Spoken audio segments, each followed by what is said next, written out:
politics, elections. How do you get the vote out? And how do you get your message to resonate? The questions and the challenges are the same, whether you're here in Brooklyn or in the Caribbean. Also in Brooklyn, members of the ruling political party in Barbados are meeting with Barbadians who live here in New York. They are my guests on Brooklyn 45, Barbados Attorney General Adriel Brathwaite and Senator Irene Sandiford-Garner. Of course, my question is going to be, why are you here in New York? Well, maybe I can take that, Sam, because, I mean, other than the fact that we both have families in New York that we come to visit from time to time, politically, they say that at this point in time that New York, and in particular Brooklyn, is the 31st constituency in Barbados. So you tend to, there's many Barbadians here, as I believe in my own constituency in St. Philip. So it's good to engage them to get a sense in terms of how we're being perceived as a government. And many of them get feedback from the families at home. So it's a useful tool, I believe. Elections in Barbados are due anytime now. Who knows? How ready is the Democratic Labour Party? Well, I mean, we are the ruling party, and of course, only the Prime Minister knows at this point in time when elections will be called. I would say that we are as ready as any party could be, because the onus is on us to determine what are the issues when exactly elections will be called. What I can say to you is that we are confident that whenever elections are called, that we will return for a second term based on our performance to date. And hopefully we'll have a couple of minutes to discuss some of the things that we've done over the last couple of years. Of course we will. I'm going to begin, however, with the most topical, relevant, newsworthy question, and that is the recent downgrade by Standard & Poor's of the Barbados economy. People are still asking questions, especially us here in Brooklyn and us here in New York. Bring us up to date on that. Well, and either of you. I see Irene has looked at me, so maybe we can both have a shot at answering. Look, I mean, downgrades are nothing new to Barbados. Under the Barbados Labour Party, there were actually 3 downgrades, contrary to what the ordinary Barbadians might believe. Recently in Europe, I believe 15 of their largest banks were downgraded. The Caribbean Development Bank, unfortunately, was recently downgraded. In fact, here in the U.S., believe it or not, who would have thought that the U.S. could suffer a downgrade? It does mean, of course, that in terms of borrowing, it becomes a bit more difficult in terms of your interest spreads. We believe it's unfortunate that we were downgraded at this point in time based on the fact that we were doing everything that we said we were going to do in terms of our medium-term fiscal strategy.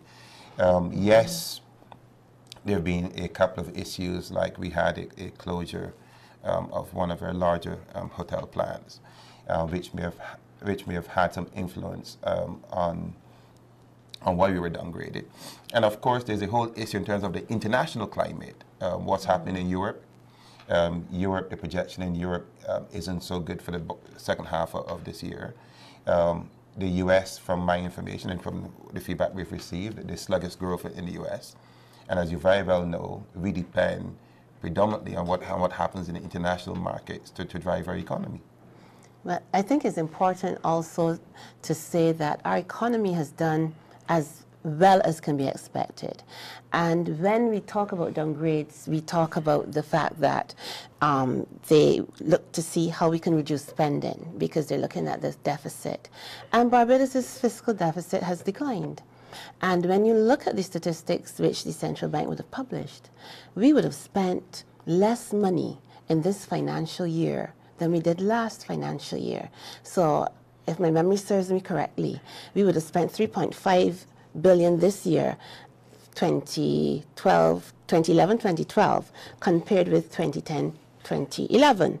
And we would have spent $3.8 billion in the last fiscal period. What has increased, though, is our debt repayment. Because when you look at the fact that Barbados has spent $981 million, $527 million of those dollars was debt repayment. So our debt servicing would have increased by 26%. So what does this say about the performance and health of the economy going forward? It says that we're still walking an economic tightrope, as anywhere else in the world is, but it says that fiscal responsibility has been a Democratic Labour Party government's hallmark. You know, we speak about cuts, and people ask about cuts, but there's nothing to cut. We have the bones now. So if you're going to cut, we would have to cut jobs, and our government has committed not to laying off any civil servants. We would have to cut subsidies and transfers, and in Barbados, subsidies and transfers refer to the Transport Board, the Queen Elizabeth Hospital, and it also refers to all the other statutory corporations like Sanitation Service Authority, which we have to be able to manage. You talked about the hospital just now, and I know that you have responsibility for hospitals in Barbados. There's this news that the Queen Elizabeth Hospital is going to be relocated, or that there's going to be a new hospital. Tell us about that, because a lot of questions being asked about it. Well, I think any Barbadian who has visited the current plant at the Queen Elizabeth Hospital would recognize that we have outgrown that plant, and they would also recognize that the plant is now unsustainable. The hospital is older than, I think, well, older than me, I don't know about y'all. But in all seriousness, it is an aged plant. And the disappointment is that in the 20 years prior to now, or the 15 years prior to now, when the country was exceedingly liquid, we should have had a new hospital. The first thing we had to do in Barbados at the Queen Elizabeth Hospital is spend 12 million Barbados dollars to upgrade the electrical system. Can you imagine something as basic as the electrical system was in danger of collapsing at any time? And that's one of the first projects we would have done at the QEH. Bajans here would know that they have relatives who would have had surgeries postponed. Surgeries were postponed and they backed up because the capacity was limited, because of the fact that we did not have the electrical capacity to conduct those operations. In the current economic environment, is this hospital still a go, you think? We have to take the political decision and the socially conscious decision to build a new hospital. It is no longer whether we can do it, it is how we will get it done, because we have to do it. And the other question being asked is the planned location the best location? Suggestion that we use Kingsland has been the suggestion that we would have received from technocrats. Minister, no cabinet decided Kingsland. The Town and Country Planning Department and all of the other experts in the area suggested a number of sites, and Kingsland is one. Let's go to education. There are some concerns about the outstanding debt to the University of the West Indies. Can you speak to that? Well, in as much, Sam, is we recently had some dialogue with respect to a guarantee of $41 million to the University of the West Indies.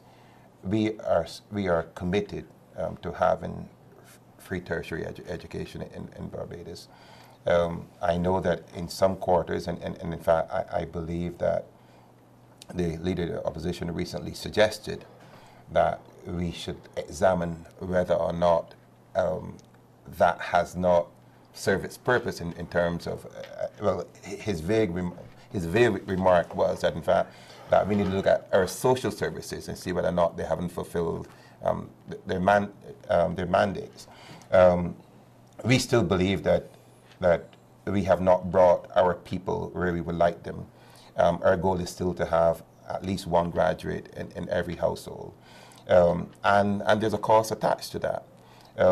What we, because of our fiscal constraints, have not been able to advance the university its funding with the tranches that they would have liked us to do. And we've recognized that, but I think the university also have accepted that Barbados has always honored its commitments to university. There's no question about that. It costs every single parent of a child doing sciences or arts a minimum of 100,250 Barbados dollars to educate that child for 3 years. We pay $800 a semester, sorry.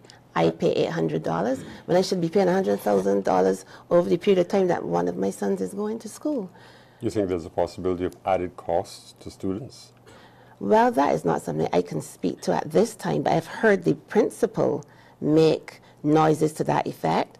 But I do believe that if he does, or if there is an agreement that there are added costs, that those costs be passed on to those who can afford to pay, because the Democratic Labour Party government has prided itself on its philosophy of educating every last citizen from cradle to grave.